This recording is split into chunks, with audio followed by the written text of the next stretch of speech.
I am once again here to talk about the Red XIII.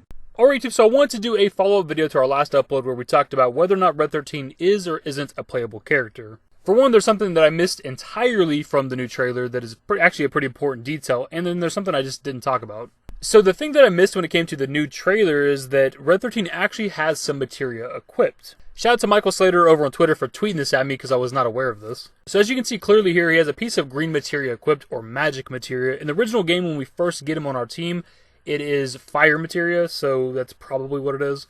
So this is actually a pretty cool thing that I missed from the trailer breakdown. He has a piece of materia equipped. For a lot of people, this is like the definitive piece of evidence. He has materia, he's a playable character, which is obviously not the case. We've seen with that image of Sephiroth in President Shinra's office that he has his own materia equipped to his belt. That doesn't mean that Sephiroth is a playable character for us, does it? And in the last video, we talked a lot about guest characters. If we use Final Fantasy VII as an example, guest characters are independent of us. They have their own weapons, accessories, and materia. Doesn't mean that they're a playable character. And that goes for pretty much any guest character in the Final Fantasy games that I've played. You can usually check their equipment. Sometimes you can take it, sometimes you can't. The point of that is that just because a character has materia does not mean they are a playable character for us. And we're also talking about the world of Final Fantasy VII, where presumably everybody has materia. You can just go to a store and buy it. So for me, that's not confirmation of anything. He can have his own materia and still be a character that we don't actually control. So I want to talk about that because I did miss it with the initial trailer breakdown. It's interesting that he does have materia equipped, but we're putting that to the side. That's not even the main point of this video, because what we're talking about next is sort of the nail in the coffin to this conversation for people that are still on the fence about him being a playable character, that don't want to accept the fact that he's going to be a guest character. What we're going to talk about next has to do with the data mining and the leaks, so if you don't want to hear this stuff, you can click away from the video. I'm not going to show anything, we're just going to talk about it.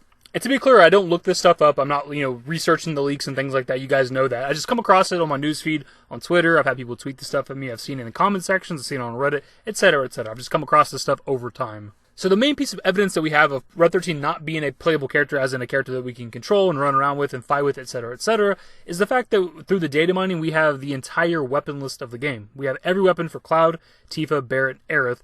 There are no weapons for Red XIII. And to add to the credibility of these leaks, one of the weapons that was on the list was the Mithril Saber for Cloud, which of course we've seen with the new trailer. The only thing for Red XIII that I know of from the data mining, other than the image that got leaked a while back, is there's a file called Red XIII Mithril Color. Don't exactly know what that is. He has the Mithril Clip equipped when we first get him, but I don't know what Mithril Color is. And that's it as far as Red XIII for the data mining that I'm aware of. We've had weapons lists, we've had abilities, we've had animations that we hadn't seen yet for characters, all kinds of things.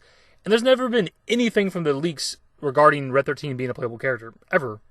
And to be clear, these people are data mining the demo. The demo is not the full game. It's 10 gigabytes versus 70-ish gigabytes for the full game, right? There's going to be things that are cut out and missing, but the odds of everything involving Red XIII being cut out of the demo files is astronomically low. Like, if he's a character we could switch to in the middle of combat and control and play as, similar to Tifa, Barret, Aerith, and Cloud, there would have been something left behind in the demo files, right? There'd be a couple of weapons, some abilities, some battle animations. There'd be something, but there's not.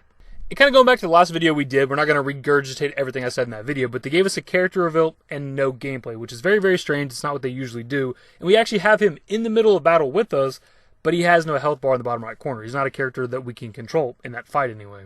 If Red XIII was a playable character, a character that we could control and mess with his equipment and use him in combat, abilities, etc., etc., why would they not show that in this trailer? It just doesn't make any sense. A lot of people's argument is that, well, why would they show gameplay? They want to leave some surprises for the final product. Those are the same people that were saying the exact same thing about seeing Red XIII in a trailer at all. They're like, they're not going to show Red XIII in a trailer because they want to leave some surprises for the final product. Yet here we are looking at Red XIII in a trailer, so they were wrong there. And to be clear, when it comes to this video, I'm speaking very matter-of-factly, but I'm just going off of the evidence that we have currently. And everything that we have leans heavily in favor of him being a guest character. There's not a single thing that leans in favor of him being a character that we can control and play as.